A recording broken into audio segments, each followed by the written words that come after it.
Good evening. Welcome to the Program for Public Discourse Debating Public Policy series. I'm Kevin Marinelli, Executive Director of the program. The Program for Public Discourse promotes civic virtue by fostering civil debate. We believe that a thriving democracy requires a robust public discourse, and that discourse could take many different forms: dialogue, debate, oratory, or social protest. Tonight's event is going to feature a unique form of discourse we're calling agonistic dialogue, in that our panelists are going to represent distinct competing perspectives around the issue, but they're also going to engage each other collaboratively in the form of a discussion rather than a debate. We have two panelists, Douglas Heye and Jason Roberts, and it's going to be moderated by Rick Sue. Allow me to introduce our panelists now.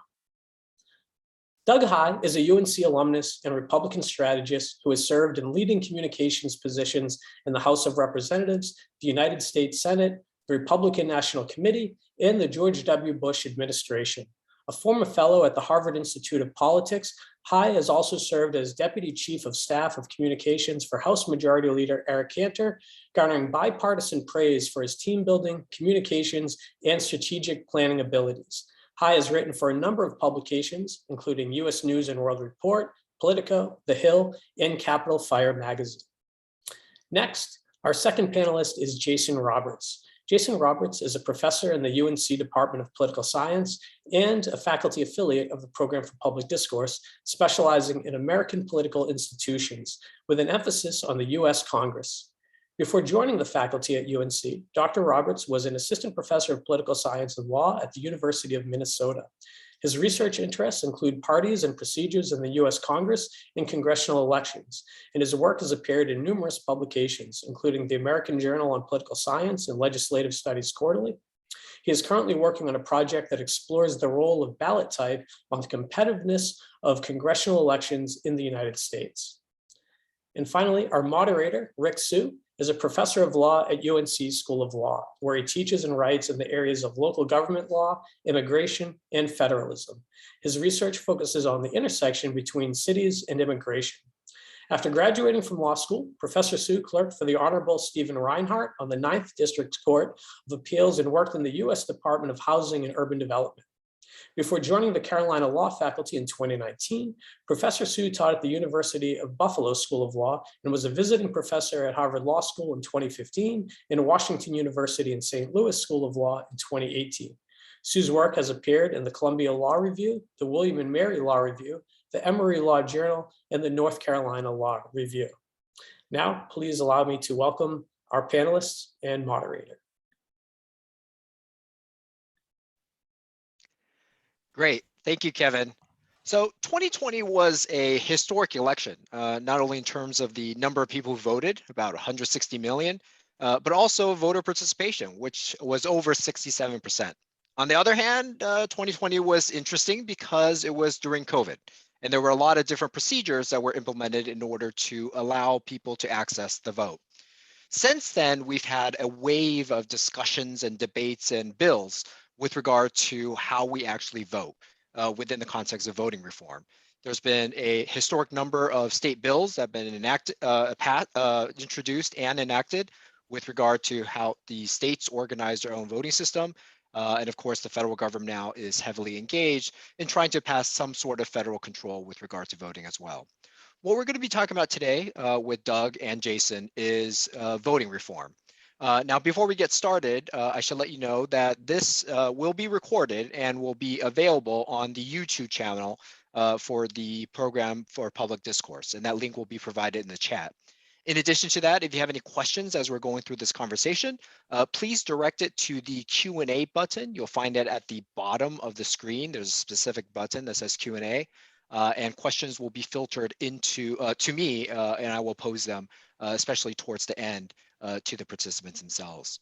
What we plan to do in the beginning of this event is to start with some brief opening remarks, and then from there, I will moderate a conversation. Hopefully, it will be a free-flowing conversation. So please feel free to send questions in. I will slide them in when it's appropriate, and certainly reserve some of them for the Q&A at the end. With that said, Jason will be going first, and then Doug. At this point, I will turn it over to Jason. Thank you, Rick. It's a pleasure to be here tonight and looking forward to a great discussion. I think I want to start on a positive note and say there's really a lot of good news on the voting front in America today. It has never been easier to vote in America. We've seen massive expansion of early voting, easier vote by mail, easier absentee voting. And as Rick mentioned, turnout has been going up in our last few election cycles. We just saw a turnout very high in Virginia and New Jersey for an off-year election in 2021, which is highly unusual. This turnout is up across all groups. It's not one particular group that's up, and there doesn't seem to be any particular party that's benefiting from this increase in turnout. Our elections in the US are, for the most part, extraordinarily well administered. We have thousands of hardworking people who work to conduct fair, free, accessible elections. There's certainly room for improvement. New York City stands out as a case of a place that does not administer elections well. But by and large, there's a lot to be proud of in America across the country. 2020 is a great example of this. The pandemic severely disrupted how we conduct elections. Almost everything about the electoral process was not consistent with social distancing or dealing with COVID. Most jurisdictions adapted on the fly. We saw record numbers of vote by mail. That was all handled very well. And there were more importantly, there were very few cases of COVID transmissions through a voting process that was, very close quarters by and large. The security integrity of our elections is quite good. Increases in data transparency have helped with this tremendously. One of the more infamous cases of voting fraud in the past few years was the McRae-Dallas situation here in North Carolina. That was found out because we have data accessibility and people looking on the internet at data said, hey, this doesn't look good. We should look into this. And we uncovered fraud. That's great. But there's also some bad news. Both parties continue to seek voting reforms that will help them electorally. Recently, this has meant the Democratic Party has been for more expansive voting. The Republican Party has been for a more restrictive stance on voting. There's nothing new about this. The parties have argued about voting rules for over a century, and they've often flipped sides on which side wanted more expansive versus which side wanted more restrictive. The problem I see with this, though, is that many in the Republican Party have tried to sell these reforms as necessary for electoral security and or fraud prevention, rather than the tool for electoral success that they mean it to be. Unfortunately, many Republican voters now believe, falsely, that fraud is rampant in this country and that elections are regularly stolen. There is no evidence to suggest this is true. This has led to a sharp decline in confidence in the system of election voting by Republican voters. And this has culminated in what we saw on January 6th, where you see upset individuals storming the Capitol because they think the election was stolen. This is an existential problem. Voters need to have confidence in an election system to have a well-functioning democracy. We need winners to win with grace, but more importantly, we need losers to lose with grace. We have great examples of this. Virginia this past week, Terry McAuliffe lost that race very graciously. Perhaps most famously, Al Gore in 2000 said, I disagree with the outcome of the Supreme Court case that awarded the presidency to George Bush. So he said, we must respect it. We must move on. More recently, Mitt Romney in 2012 lost graciously to President Obama. So what can we do about this? Unfortunately, given the topic of our discussion tonight, there's not a lot of reform we can do to fix the problems I see in the system. There's no reform that we can enact that will restore confidence of many Republican voters, as long as you have people such as former President Trump spreading falsehoods that elections are stolen and that there's widespread fraud. We need the elites in the GOP, to stop this, and the ones who are not spreading these things to call out the bad behavior when it occurs. But both parties could tone down their rhetoric. As I mentioned, the Republicans have a lot of work to do to restore trust, but Democrats could also change their rhetoric. Every restrictive voting proposal put forward by a Republican legislature is not Jim Crow 2.0. Some of these reforms are helpful. Most the data shows are quite innocuous. There are some reforms I think I could get behind. We could process vote by mail and early votes much earlier. North Carolina does this. In Pennsylvania, as we all saw in 2020, they could not start processing their mail ballots until after the polls closed on election day. We all sat there and watched on CNN as they opened these ballots, millions of ballots, it turned out, and we ended up with the outcome being different than it was on election night. This is the kind of thing that can lead people not to trust the outcome. They think something weird's going on in the middle of the night. If we process ballots earlier, we know the answer earlier. Paper ballots are also preferable to non-paper ballots. It's easier to do recounts and audits, and you can disarm arguments about machine error if there are paper ballots to count. More data reporting by states in easier to use formats. Believe it or not, in this electronic age, we still have people report results in PDF files rather than Excel files or something that can be analyzed by a computer. Less partisan election administration would be a major help. Secretaries of state or other state officials that are administering elections in which they're running should have to step aside. The conflict of interest there is just simply too immense, no matter how honest or how much integrity the individual has. Neutral arbiters of elections would be very helpful. We could use more uniform voter eligibility rules and list cleanup rules so that people don't get outraged when they see something happening in one state versus another.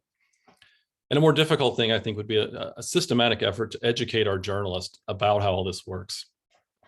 We see a lot of erroneous reporting about how the election process works. And perhaps something like we see in the military where journalists are embedded in election administration might be helpful in terms of getting a more accurate flow of information out there.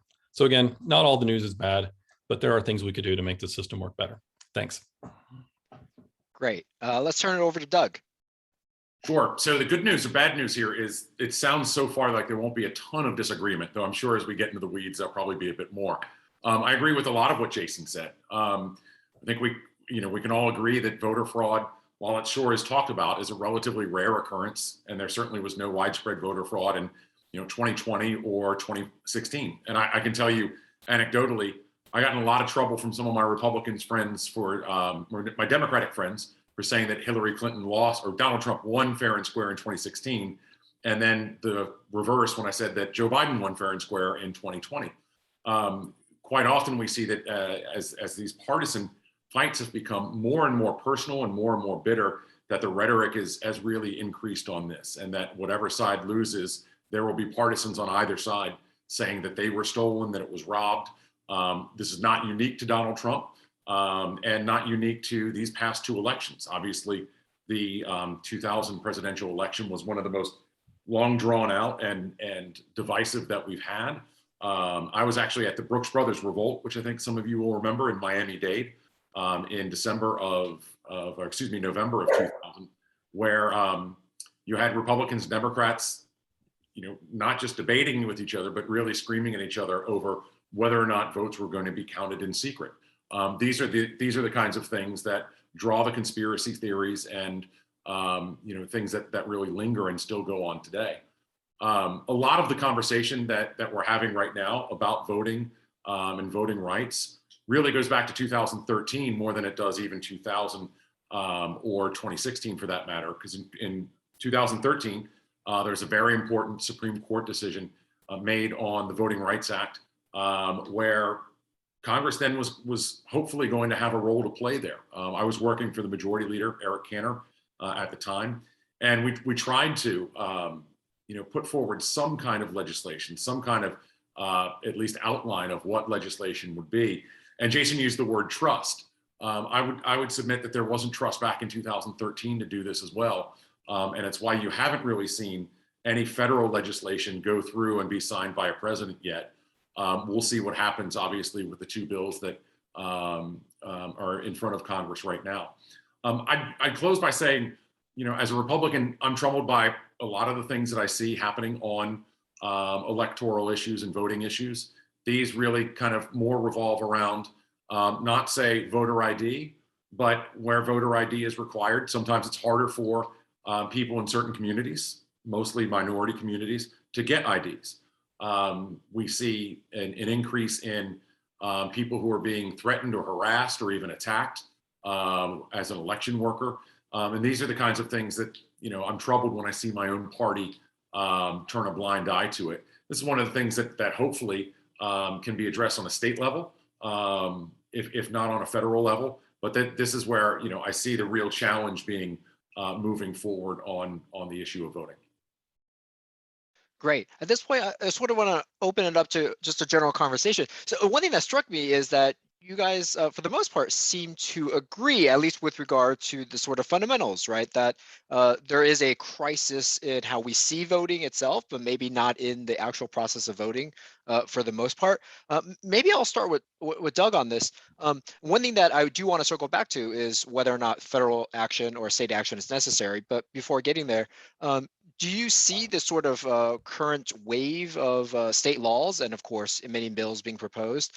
Is there anything in there that really sort of stand out as, even as Jason says, that you think is necessary or at least is not a bad idea at this particular point? Sure. Look at Virginia, and obviously Virginia's turnout was massive.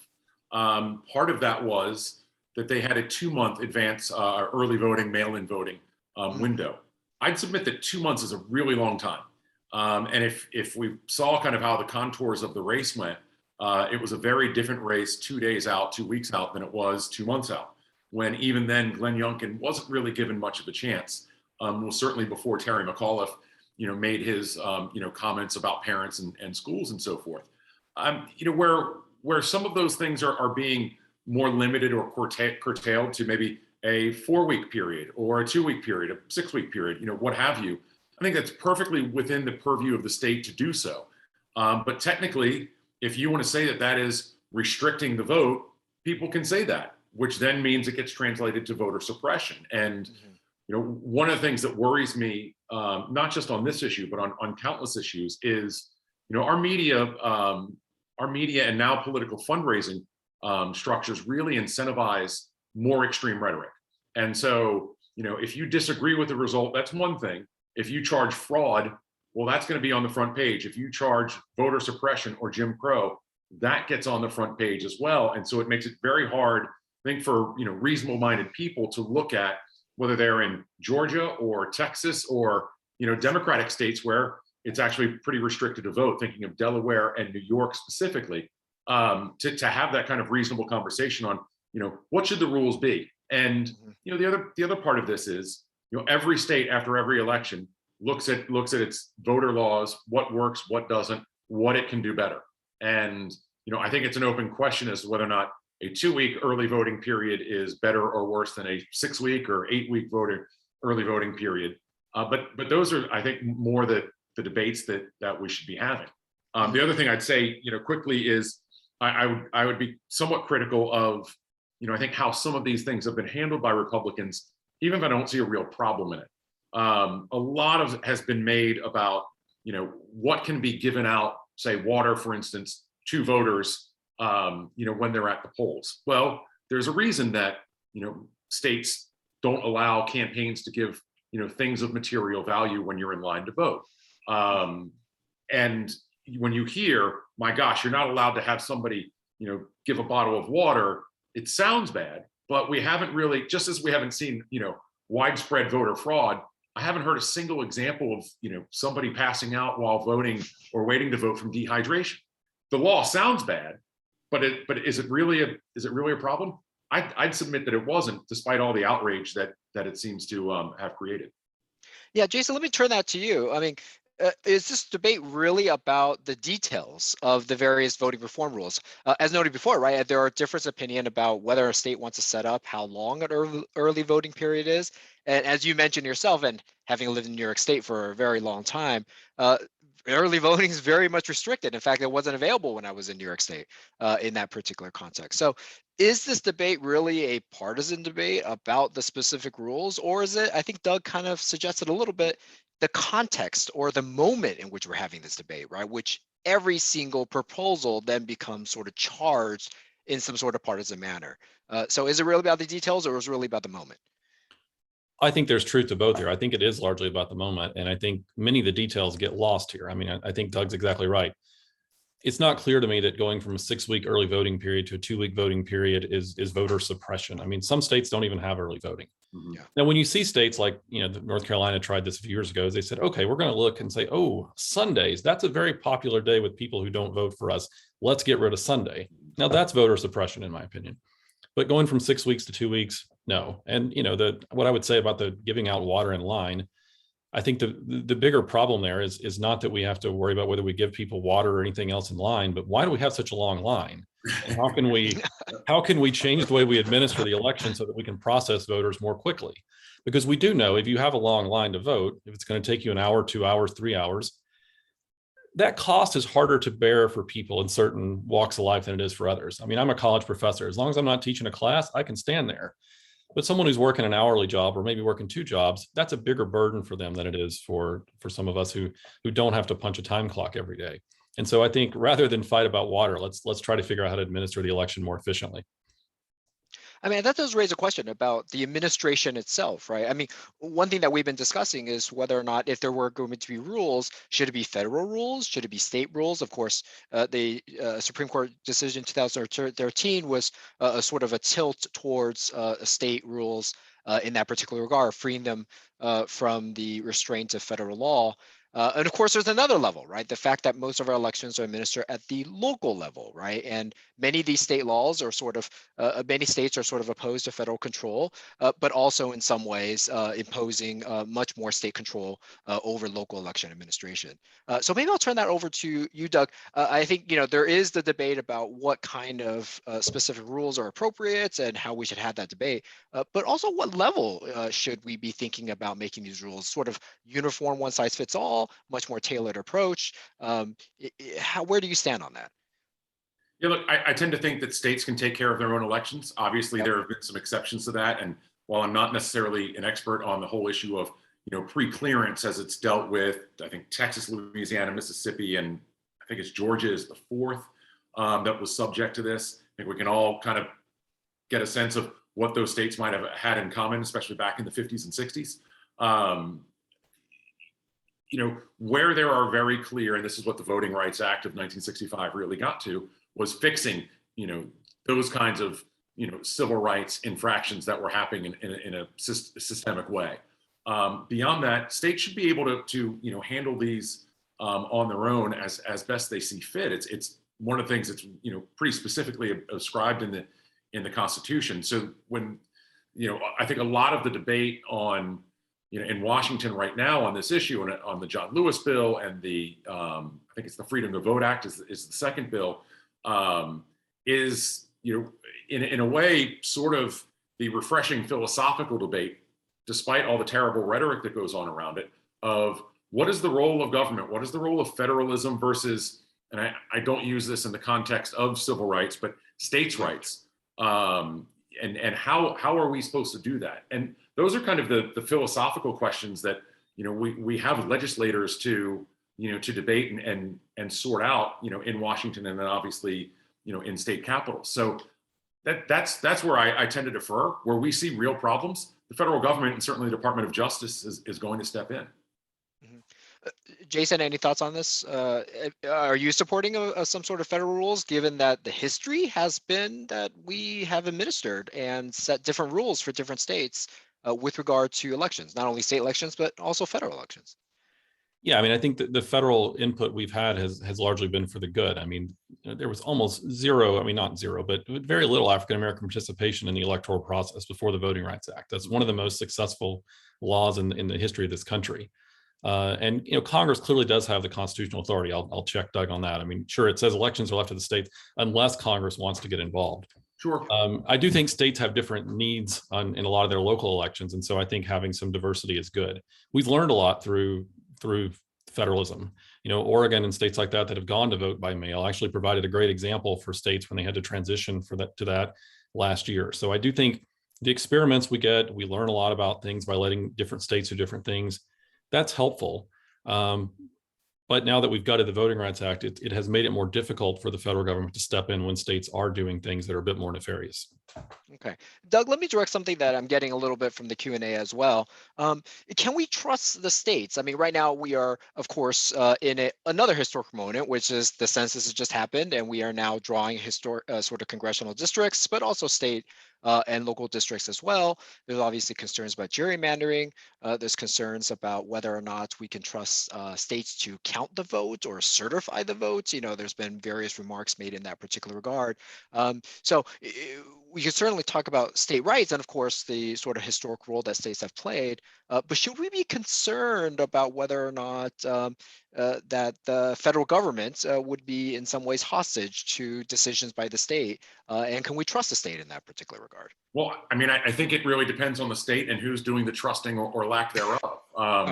We can obviously talk about, Georgia and Texas and Arizona, for that matter, as well, as they've gotten a lot of attention. But, every state does this differently because every state's history is very different.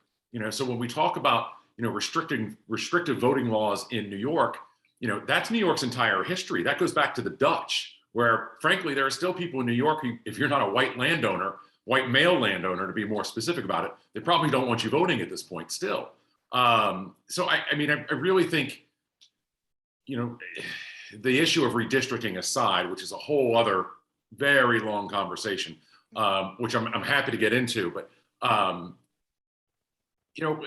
look, politicians do things in their own favor. I don't think that's a real surprise to anybody. And as we look at the voting, the voting system, you can game it. And in certain states or in communities, we see how that's happening. Some of that is expansive, some of that is contracting, but ultimately it's politicians acting in mostly their own interest. And if you like that politician or that's your ideology, you're good with it. If you don't, you're not. And that's why some Republicans will say, well, what about Delaware? What about New York? And obviously, I have already. Where Democrats want to talk about, Georgia, Texas, Arizona, and so forth. I mean, is there something deeper here? I feel like, we started this conversation with both of you sort of talking about trust, right? And sort of in the system, in the votes. Is there something just inherently problematic with, and I think you're absolutely right? Like, there's going to be self-interest, whether it's called a conflict of interest or not. I mean, on both sides. But politicians writing the rules, is that always going to be a problem, regardless of what rules we write, in terms of trust? And in that regard, can we even trust the federal government? I mean, certainly they're just as partisan as anyone else. Maybe I'll start with you, Jason, on that. Yeah, I wanted to go back to that for a moment. I mean, as much as we talk about federal law here, if you look at some of the events surrounding 2020 and some of the things the Trump administration was floating, I mean, you had the president suggesting to some of his aides that they should go seize voting machines. And he was told, you can't do that. These are controlled by states. And so, when we talk about, a lot of the people on the Democratic side say, well, maybe we should have more federal control of elections. Well, would you have wanted the Trump administration to have more control over the 2020 election? From what I've seen, I don't think so. I mean, I think, we had some heroes in places like Georgia step up and stand up under, extraordinary political pressure and do the right thing. I think we're always going to have people set rules, as Doug said, to help them. I think maybe we want to do is set the rules a little more in advance of the game, and so that we don't see the kinds of ideas of like, oh, after the election has happened, maybe we can appoint a different slate of electors. No. Let's maybe put in a set of, a deadline by which states need to set their electoral rules for the upcoming election, so that then we know how we're playing the game. Would be one thing I could get behind. Yeah, and that that touches on one of the things that I think troubles me the most of what's been going on in the states on some of this, and that's the more political oversight directly on boards of election or usurping the powers of a Secretary of State. Obviously, we could see that going very wrong very quickly, and that's part of my broader concern of where the GOP is on a lot of this. Even if on maybe 60% of what they're doing I might agree with, or 65, the 35, the 40 is very problematic. And one of the things, just kind of selfishly as a Republican, that I'm concerned about is, as we've really amped up these escalations of fraud, where they, again, they don't really exist. I see a very likely scenario of, if Donald Trump doesn't run for president, where, like we did in 2016, we'll have 17 or more people running. And what is to say that any Republican candidate wants to accept a losing result in Iowa, New Hampshire, South Carolina, Nevada, to just do the first four, and where caucusing is obviously a very different process. The Iowa caucus has had problems with counting on the Republican side and on the Democratic side. So if you come in second, you can say it's rigged. If you come in third in New Hampshire, you can say it was fixed and you did win it. And I could see the Republican Party kind of imploding on itself through its own rhetoric that it really put up with for way too long. Yeah, I mean, I think that's, in some ways, have we opened up a Pandora's box? I mean, even in some ways, having this debate, and of course the sort of broader, and I think everyone has noted how we're sort of turning every one of these tiny issues into sort of a big existential threat. are we maybe giving too much attention to this, in some ways feeding this sort of myth that actually everything is problematic and that whatever happens can be blamed on one sort of self-interested decision or another? Maybe Jason and then Doug, if you have any. Yeah. I think there is some truth to that. I think some of the proposals we're seeing in states are relatively innocuous. Democrats seem to think that Republicans have perfect clairvoyance on what kinds of rules they can put in place that will ensure they win an election. I'm not sure that's true. I think maybe this past week may have taught some Republicans that a high turnout election is not necessarily bad for you.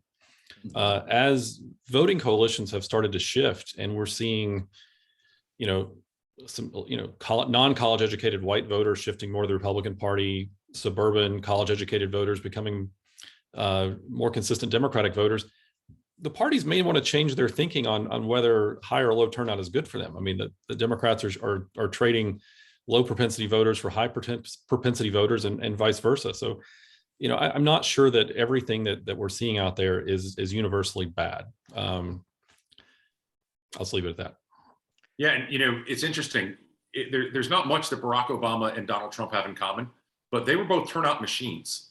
And they both brought new voters to the polls, people who hadn't voted in several elections or had never voted in their life. And it's why I'm puzzled at some of the kind of, I like the word clairvoyance on there in that, because when I was first coming into politics in North Carolina, I was overwhelmed by what Republicans were doing, was called the absentee ballot chase. Basically, we would get an absentee ballot to a Republican voter and we would chase them. And we would call them and call them and call them until that absentee ballot was returned. It was one of the reasons that Jesse Helms won in 1990 and 1996. It's why Locke Faircloth was successful in 1992. And Republicans have essentially thrown that in the ash heap. Because for whatever reason, Donald Trump decided he didn't like it. Well, then all of a sudden it's bad for Republicans. The reality is it could be really good for them. And had been good for them in the past. And so, politics is a very, very fluid business. And, it's why when, if you go back to, there's a lot of comparisons right now to, based on last week, is this like 2009 was to 2010 for Republicans in a wave election? And obviously it's way too early to tell. But in 2009, Republicans were declared an endangered species. That was the cover of Time magazine. And in a year and a half, they had their best midterm election ever. So I would tell Republicans, I'd tell Democrats at the same time, be careful what you wish for, because you can set these rules that you think are an advantage to you, and they can backfire pretty quickly. I mean, one thing that's really interesting about this is is that whether or not the parties focus on, let's say, the voting rules, right, or how the rules are written, also, or something else, also sort of structures the general tone of politics, right?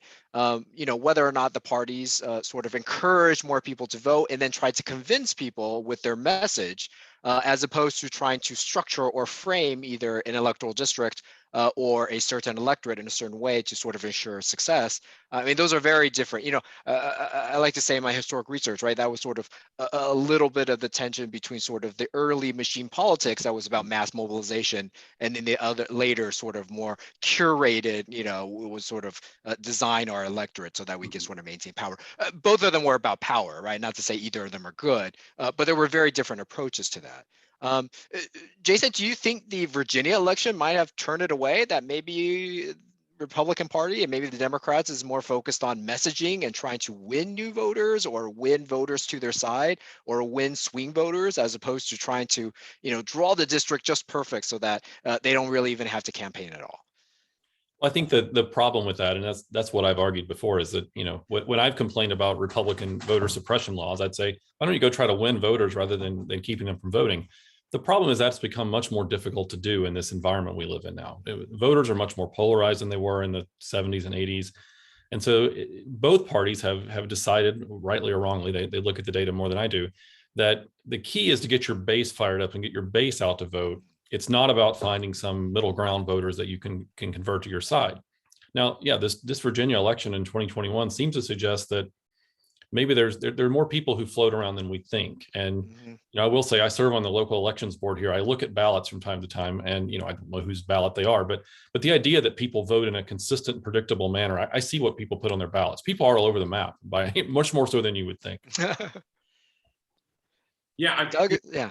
It's interesting. Politics now. I'd agree with Jason. It's for campaigns. It's much more about motivation than it is persuasion. And so what you're trying to do is expand your base and get your base out in as many numbers as you can. You're really not trying to, unless an issue comes out of nowhere. And so, for Glenn Youngkin, the issue of schools being closed in Virginia longer than they were anywhere else was a political gift to him. But you can't really depend on those. So you were trying to, and Democrats as well, you want to get your base as big as possible, and you want to get them all out, as much as you can. You're just not trying to, win over undecided voters, because there are fewer of them. I saw a CNN poll today that had, Biden at 52% approval, 48% approval, and those numbers aren't significant. What's significant to me is that the total equals 100. There's no one undecided on Joe Biden. Joe Biden's not Donald Trump, the great polarizer, the great radicalizer, right? No one isn't sure about Joe Biden. That says a lot about where we are, more than if he's at 52 with a good number or 52 with a bad number. I mean, is it right then that you feel that there isn't sort of a middle ground or a middle space? I mean, certainly politics feels heavily polarized on two sides, right? And there is always a sense that maybe there are people in the middle, that independents that can sort of be swung one way or the other. If politics is now about mobilization, it would feel like no one is speaking to that sort of middle ground, right? I mean, I'm sort of wondering, chicken or the egg here, right? Is it our sort of electoral strategy that's led to the polarization, or the polarization that has led to our electoral strategy? Yes. Sorry. Well, and part of that is, people don't split their tickets anymore, and or at a much reduced number than they used to. Ticket splitting used to be a very real thing, and it just isn't. And so, it's why in 2020. In the Senate election, and I had a lot of people asking me, about that. In full disclosure, Cal Cunningham went to my rival high school. And I said, well, it's really easy. If you think Donald Trump is going to win North Carolina, then Tom Tillis is going to win. If you don't think Trump is going to win, then Cal Cunningham's going to win the Senate race, because you're just not seeing, the ticket splitting. And in fact, Tillis overperformed Trump. I think his margin was about 22,000, votes more.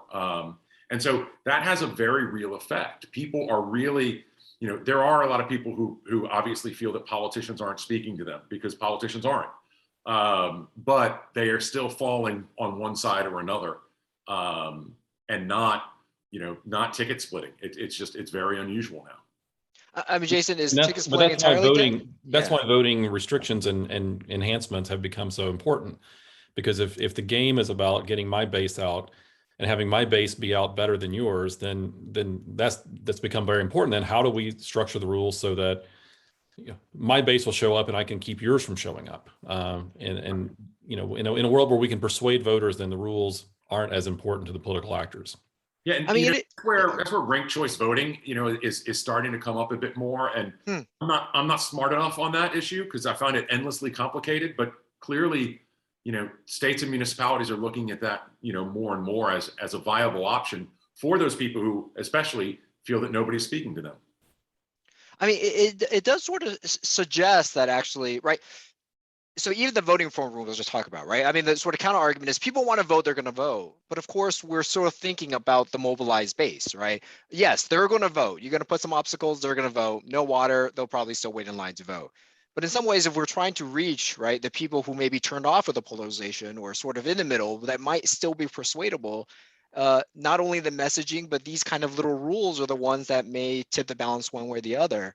Ranked voting is sort of interesting, right? I mean, do you feel this is a moment for a potential sort of, one thing that people talk about with ranked voting, right, is that this has the opportunity to introduce maybe third party or independent candidates, all right? That doesn't sort of just fall into one of the sort of established party lines.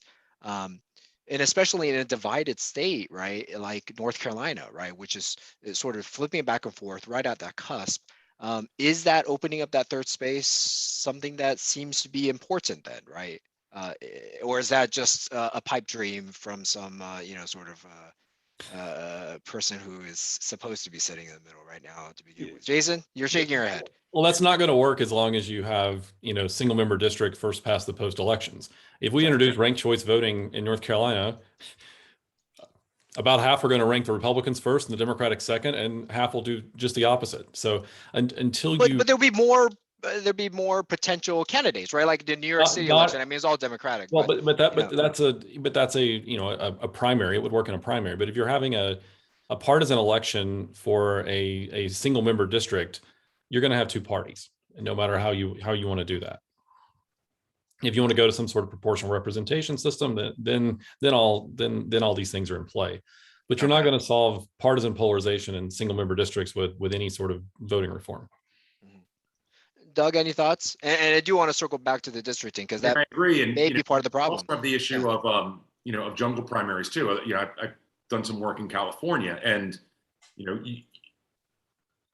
that invites, I think, some of the same opportunities and the same potential problems. And what we've seen is a couple of times where Republicans have been shut out because they lost, but shut out of actually being on the ballot on election day because Democrats ranked 1 and 2, which I think then is a fair question of, do voters really have a choice or not, right? And I don't know what that answer is, but I certainly understand why it's a question.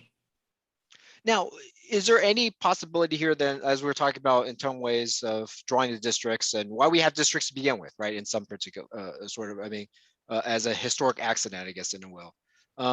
Is there any room for some sort of independence, or is this just entirely going to be there's a legal fight. I don't want to get into the details of that, of whether or not that would even be permissible constitutionally. But as certain states, especially when it's gone through initiative, and voters have demanded that there is some sort of independent commission, is there a potential room for an independent commission, to the extent that that might potentially exist, to not only set some of these rules, minister some of these processes, but also to draw the districts themselves? And would that actually be a potential antidote to some of the polarization that we're seeing now? Doug, your thoughts on this? Yeah, so some states are doing that. I don't know that it's having the desired effect. It's one of those things that it certainly sounds nice. Why would you? And it's a bit like Jason said earlier about, Democrats might want more federal control of elections, but what if Donald Trump runs the federal government?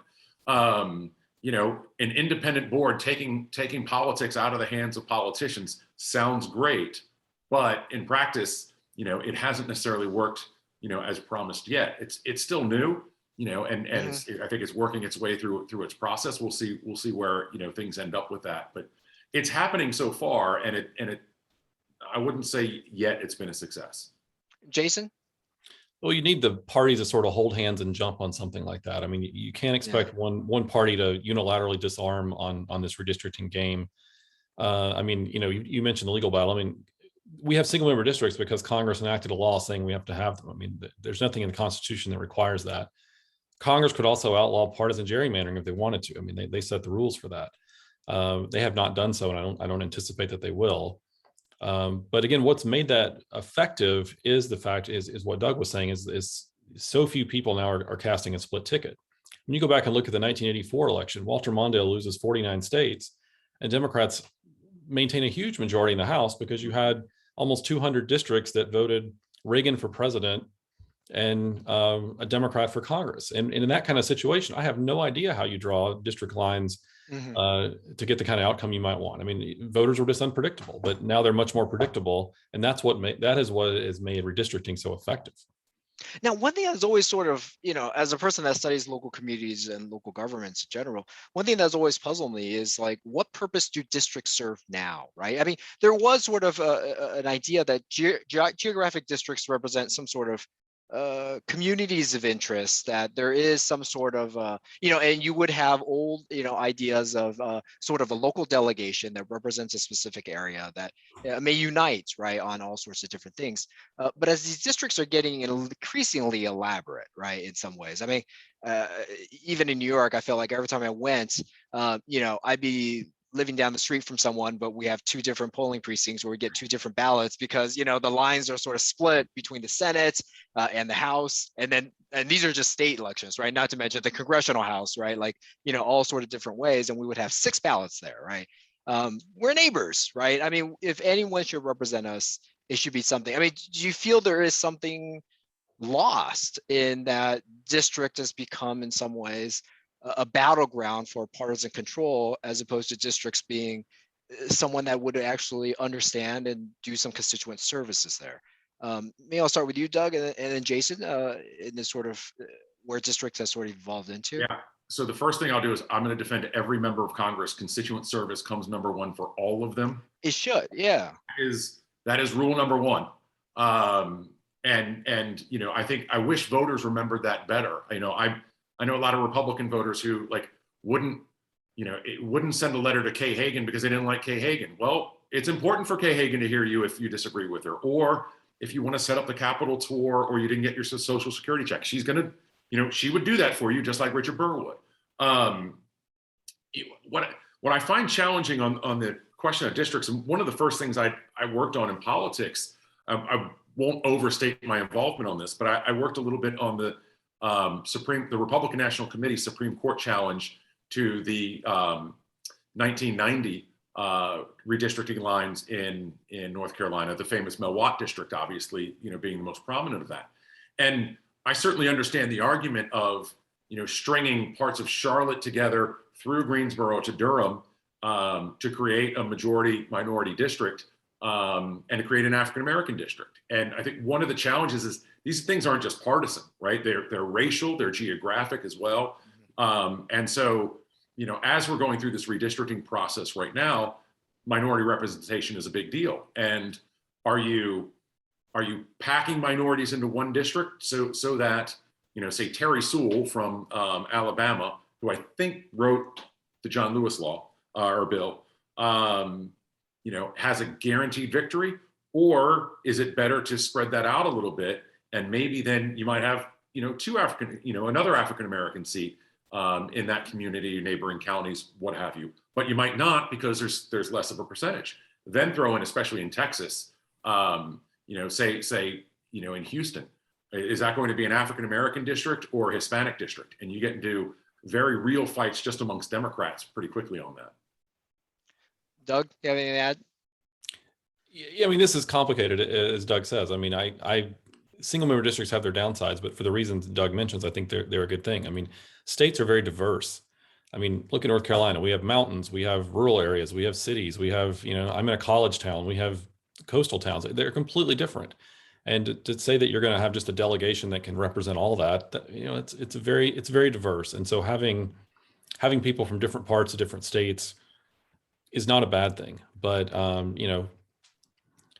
you could make some headway on getting these single member districts to look a little more like proportional representation. And so I think people would feel a little better about the process if you said, hey, this is a state that's a 52-48 state. Maybe the seat distributions might be 6-8 or 8-6, depending on how the wind blows, rather than 10-4, 11-3, or whatever it looks like they're going to try to enact now. And I think people would feel a little better about that process. But that's the district in theory, right? I mean, is that the district how we experience it, right? I mean, myself, I see the value of having geographic districts, but it feels like every 10 years, and sometimes it feels even shorter for some reason, I'm suddenly in this district, right? Suddenly, my constituent is actually, sort of grouped up with the suburbs, or it's just sort of packed in. Say I had once, I was, my district was partly in Buffalo and partly in Rochester, and then this tiny little line connecting them, right? And that keeps changing, right, in some particular regard. So, if these are supposed to be representing something, is this sort of instability in how it bounces around, sort of from one census to another, does that ensure any sense that this district means anything other than, just sort of arbitrary line drawing to secure some sort of victory. I mean, I think that's a sort of disillusionment with that, as opposed to, voting in a local election. Chapel Hill boundaries hasn't really changed, and probably unless they start annexing, isn't going to change much. Even if it does annex, we know where it is, right? I mean, that's not going to change too much in that particular regard. And you could thank the Supreme Court for that. I mean, the requirement that districts have equal population is not in the Constitution. That came from the Supreme Court. And before we had those rules, districts tended to follow county boundaries, and counties are stable units, and you can get more communities of interest that way. I think Iowa still requires there's some Iowa has counties that no one lives in. So the idea that you can keep counties together there and still not have population deviation. But now that we have to do this, you have to have everything carved up to the, That's right. Population North Carolina divided by 14 has to be how that works out. It's made it more difficult to keep communities together. But the flip side of that is you don't end up with districts that have 5 times more people than other districts do, because you're keeping some urban core together and having rural districts that have almost no one living in them having equal representation. So it's a complicated issue. Yeah, I mean, it definitely shows. I mean, that was one person, one vote is what we're referencing. Redrawing versus Sims there, which on the one hand is a great decision, but it seems to have left this unintended consequence, right? That has made this sort of district game a lot more elaborate in some ways. Doug, I'm sorry to cut you off. Yeah, I would say 2 things to that. It gets more complicated when cities get carved up. I've worked in California politics a lot. You want to talk about a diverse state? Berkeley, California, and Fresno have nothing in common, and you could do that with 10 other cities, or probably 100 other cities. But I've seen where as the lines get redrawn, and I think one of the challenges is the lines sometimes aren't drawn every 10 years. I think 10 years is fairly stable. These are the lines for this election, and then because of a lawsuit, whether it's Republican or Democrat, they change again, and then they change again. So you could see a city get carved up, but I would say that could be a good thing if Durham all of a sudden now has 2 members of Congress who represent part of Durham. Well, that affects the city as a whole. And the other thing I would say, just kind of with the lines, is it's easy to get caught up in the number.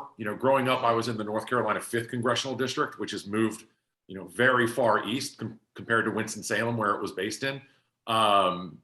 And we've had Virginia Fox as the representative in Forsyth County since she was elected in 2004. It looks like that's going to change to Patrick McHenry now, but that's a long time. You're talking 18 years. That's, I think, fairly stable. So at this point, I want to encourage any questions if you have. I've been asking some of them as we go along, and I will post some more as well. But any questions that anyone wanted to pose, please send it through the Q&A at the bottom.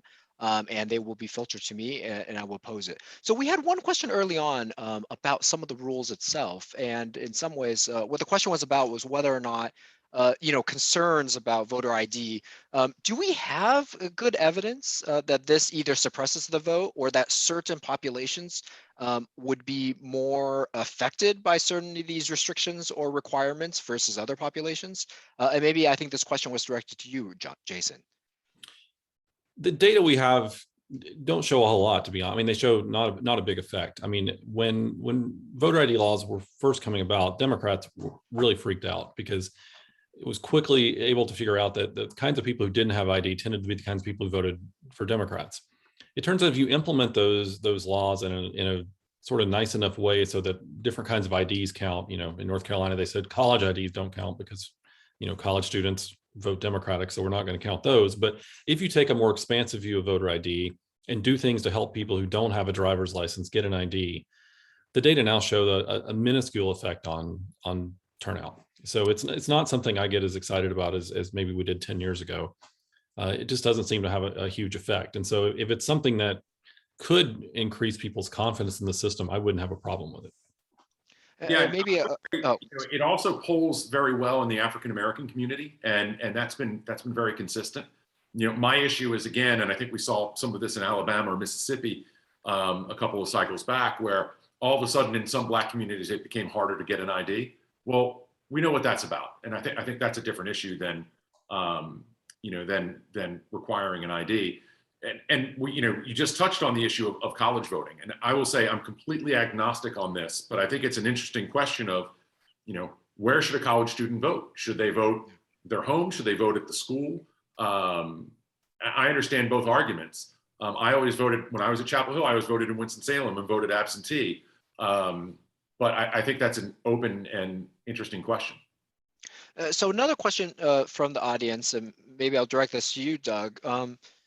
Is there a way that primaries, or maybe elections as a whole, can be reformed to appeal less to the extreme elements of their respective base, or whether we should value that in some regards?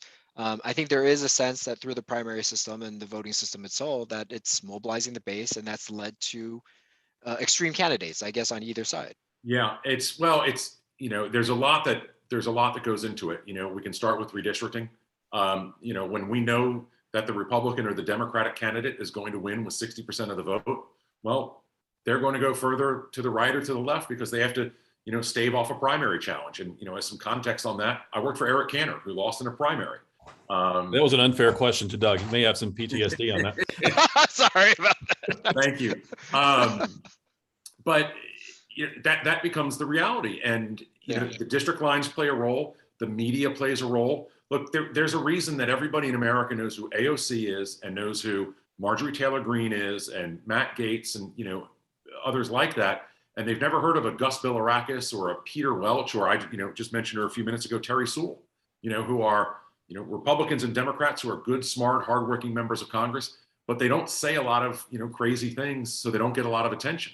And when you get that attention, you raise a lot of money. And so as we've been watching what's going on in Washington for the past couple of weeks, it's really interesting to see the role that an AOC plays, or Congressman Jayapal, because they have millions of Twitter followers, and Nancy Pelosi is keenly aware of that. So they play, as sophomore members of Congress, an outsized role to that subcommittee chair who's been working their tail off for 5 terms, 8 terms, what have you. Doug, did you want to comment on that? I mean, is this where we are with all the voting rules, essentially just, voting rules, publicity rules, social media rules, promoting this kind of polarization in some ways? I have nothing positive to say about primaries. That was one of the aside from prohibition, that may have been the second worst thing that the progressives ever came up with was the primary. So, yeah, and one of the interesting things about Virginia is Glenn Youngkin definitely benefited from having a convention than a primary. If he had a primary, I don't think that he survives it. And then we get somebody who is definitely more kind of Trump centric, if that's a term, and Terry McAuliffe wins.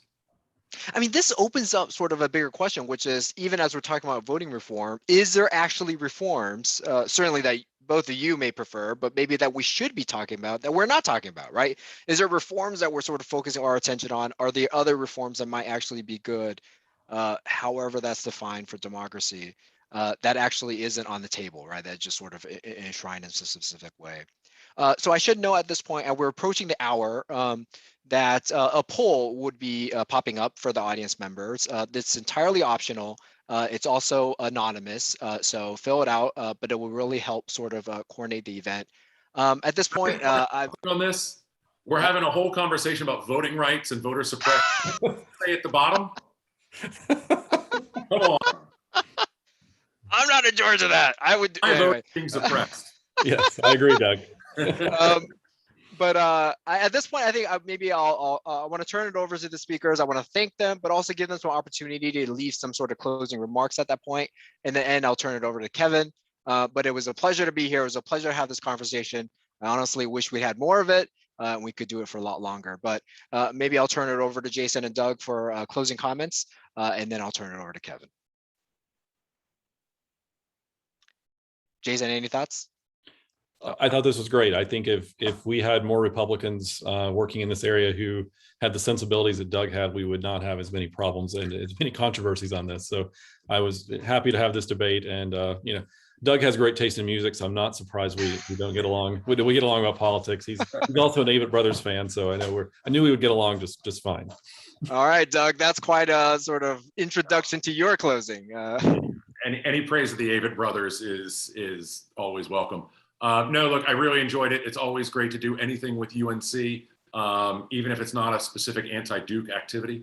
But Like, I think it's very easy to lose sight in the environment that we're in right now. And I would say this, whether or not Donald Trump won the nomination or won the presidency, our politics have been completely polarized. And, the people who are responsible for that are the politicians and ultimately the voters who are, kind of going along for the polarization. And I'll give a quick example and how much this plays into media. In 2016, I did a TV interview on Fox News, and I got an email from the mother of a friend who was a roommate at Carolina and also a high school classmate. And she sent the note of, I saw you, you were great, all the kind of flowery stuff that, one of your best friend's mothers would say. And I sent her a note back, said, it's great to hear from you. Just so you know, I've signed a contract with CNN. That's my last Fox hit. And she said, well, I'm sorry, I won't see you on TV anymore. And this is where so much of the American public is right now, is she would take the time to send me a note, but in Kernersville, North Carolina, she can't hit the button twice to go from Fox to CNN, or from MS to Fox, or from CNN to the PBS NewsHour, or what have you. This defines not just this issue, but almost every issue that really confronts Congress, and then obviously on a state level as well. And so I would just encourage folks, check your sources, look for other ones, and where you can have, we've got Thanksgiving coming up. We don't want anybody throwing food at each other because of politics. So whenever we can find boundaries and or areas of agreement, I think we should strive to do that. So that's a great way to close it here. And I want to say that, it's good that we have this particular environment to have at least what seems to be a very civil conversation. It's definitely something I've enjoyed. And thank you to the audience for being here. I know there were a lot of Fox and MSNBC that you could have been watching, but hopefully you enjoyed what we had, a little less yelling, a little bit more sort of engagement. But thank you. And please keep up to date on the things that are going with Program for Public Discourse, and have a good night.